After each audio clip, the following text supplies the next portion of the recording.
হরি হরি বলিতে না ওরে বহে বলো মনে আর কবি আমার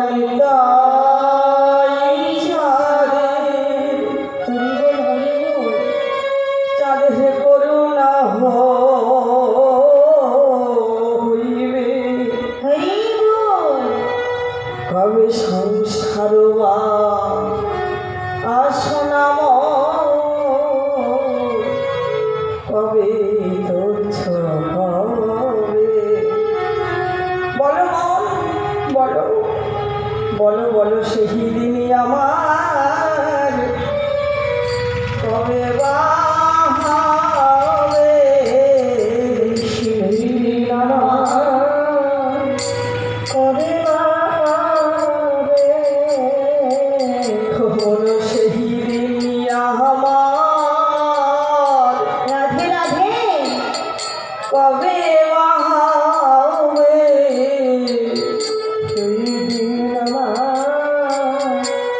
কবে হবে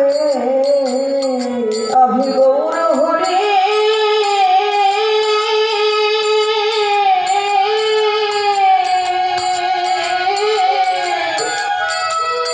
সহঙ্গ পাবো অহন সেই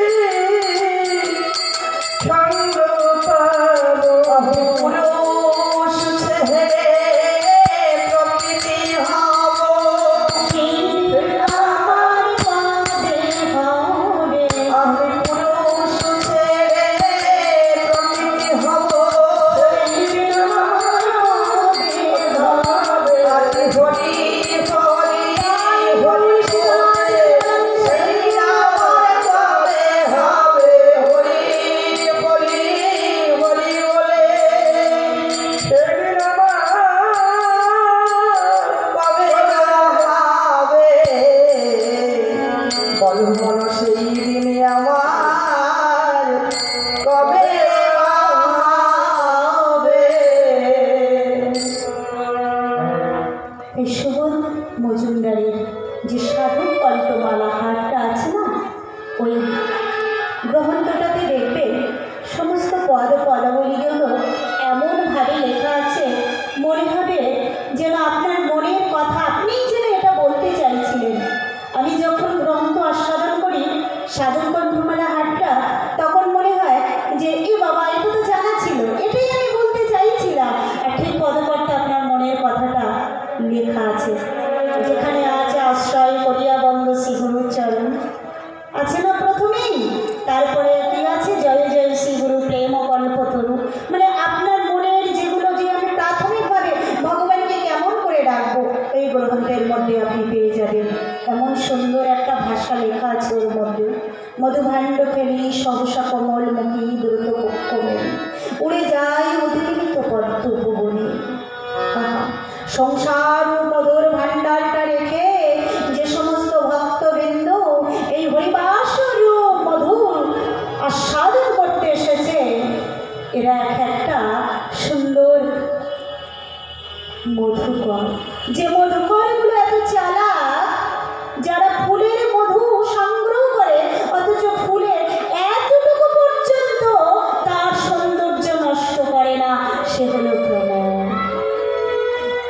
ঠিক তদ্রূপভাবে যে ভালো ভক্ত হবে সে সংসারটাকেও ভালোবাসবে, সংসারটাকে এতটুকু আঘাত না করে হরিবাসে মনে প্রাণ ঢেলে দেবে, এখান থেকে মধু সংগ্রহ করবে। কত সুন্দর একটা ভাষা লিখলো, এটা দিনদারে কবিতায় রবীন্দ্রনাথ ঠাকুরও লিখেছেন। মধুভাণ্ড ফেলি সহসা কমলমুখী দ্রুত পক্ষ মেলি উড়ে যায় মিলিত পদ্ম পুকুরি। সংসারটা হলো এখানে মধুর ভাণ্ডার, আর এখানে মধুর ভাণ্ডারের মধ্যে মধু আছে যারা নিশ্চিত পুত্র সন্তান কন্যা, আর সংগ্রহ করছে যে ভক্তবৃন্দগুলো, এই ভক্তবৃন্দ অত সুন্দর একটা সোনার ভাণ্ডার চেয়ে আজকের আমাদের স্থির জলাশয়ের মধ্যে উচ্চাটন একটা প্রস্ফুটিত পদ্ম সরোবরে এসেছেন। আপনারা সব এক একটা মধুকরের মতো ভক্ত। তাই এই সমস্ত ভক্ত পূর্বজন্মের কৃপা না থাকলে, স্বীকৃতি না থাকলে আসতে পারে না। তাই এমন সুন্দর ভক্তদেরকে জানাই কোটি কোটি দণ্ডবত প্রণাম।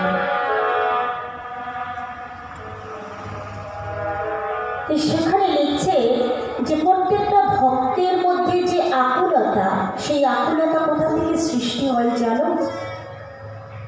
চৈতন্য চৈতামৃতের আদি লীলায় কৃষ্ণদাস কবিরাজ গোস্বামী প্রভুপাদ সেখানেও কলম দিলেন, নিগম কল্পতরু গুরিতানি ফলম সুখমৃত দ্রব সংযুক্তম পিবতামি ভাগবতম রসমালয়ম মুহুরা রসিকা বহুভাবুকা মুহুরা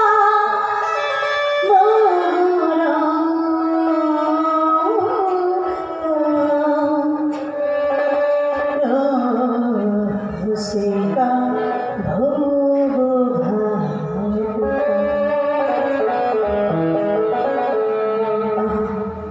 গ্রন্থ লাপিয়ে লাপিয়ে পড়তে হয় না গো মা, 4টে শ্লোক পড়লে মনের তৃপ্তি এসে যাবে। 2টো লাইনকে ব্যাখ্যা করলে মনের সমস্ত জ্বালা যন্ত্রণা উদ্বেগ সব শান্ত হয়ে যাবে।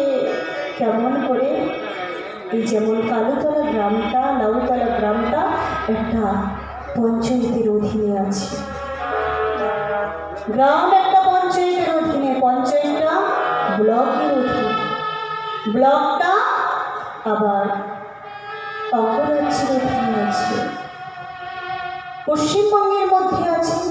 পশ্চিমবঙ্গটা আবার ভারতের মধ্যে আছে, ভারতটা আবার এশিয়া মহাদেশের মধ্যে আছে, এশিয়া মহাদেশটা আবার পৃথিবীর মধ্যে আছে। পৃথিবীটা একটা গ্রহের মধ্যে আছে, আর গ্রহের পরে সেখানে নাসা। তারপরে সৃষ্টি সপ্তদান, পাথরে এবং ঊর্ধ্বে 14টি ভুবন। এই 14টা ভুবন আবার কোথায় আছে? না ভগবান শ্রী বিষ্ণুর নাভিস্থল থেকে ব্রহ্মার সৃষ্টি। আর ওই ব্রহ্মা যে পদ্মাসনে বসে আছে, সেই পদ্মের একটা ডাটি আছে। এই ডাটিটার মধ্যে এই সমস্ত সব গাথা আছে, অতল বিতল বহুতল ভূতল রসতল গোলক দুলক ভুলক। একইভাবে গ্রন্থে যেমনি লিখেছেন, একইভাবে কবিরাও লিখে গেছেন, সায়েন্টিস্ট বিজ্ঞানীরাও লিখে গেছেন। আসুন, গ্রন্থে যেমন এই সপ্তদল এবং 14টি ভুবন, পাতাল, তল, রসতল সব কিছু লিখে গেছে, ঠিক তদ্রূপভাবে বিদ্রোহী কবি কাজী নজরুল ইসলাম তার অগ্নিবীণা কাব্যগ্রন্থে তিনি প্রথমেই লিখেছেন, বলবীর বল চিরুন্নতম মুষ্টি শিরনে হিরিয়ামারি নত শিরই শিখর হিমাদ্রি বল মহাবিশ্বের মহাকাশ পানি চন্দ্র সূর্য গ্রহ তারা ছাড়ি ধুলো দুলো গোলক ভেদিয়া খোদার আসন আরুষে দিয়া উঠিয়াছে চির বিস্ময় আমি বিশ্ববিধান।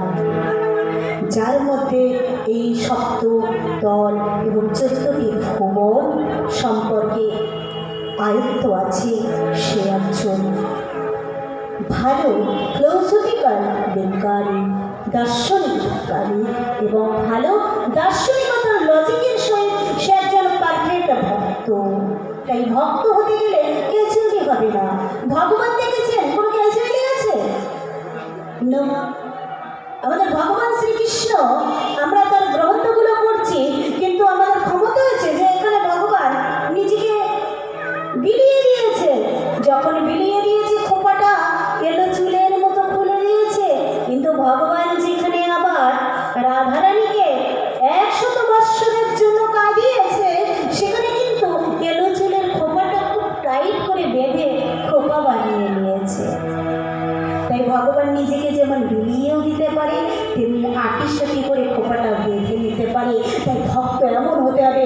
কখনো প্রেম ভক্তির জায়গায় এলো চুলের মতো হতে হবে, আবার যখন সমাজের বুকে মানুষের সাথে কথা বলবে তখন টাইট একটা সুন্দর গুছানো চুলের খোপার মতো হতে হবে, তাকে যেন কেউ আঙুল তুলে কথা বলতে না পারে।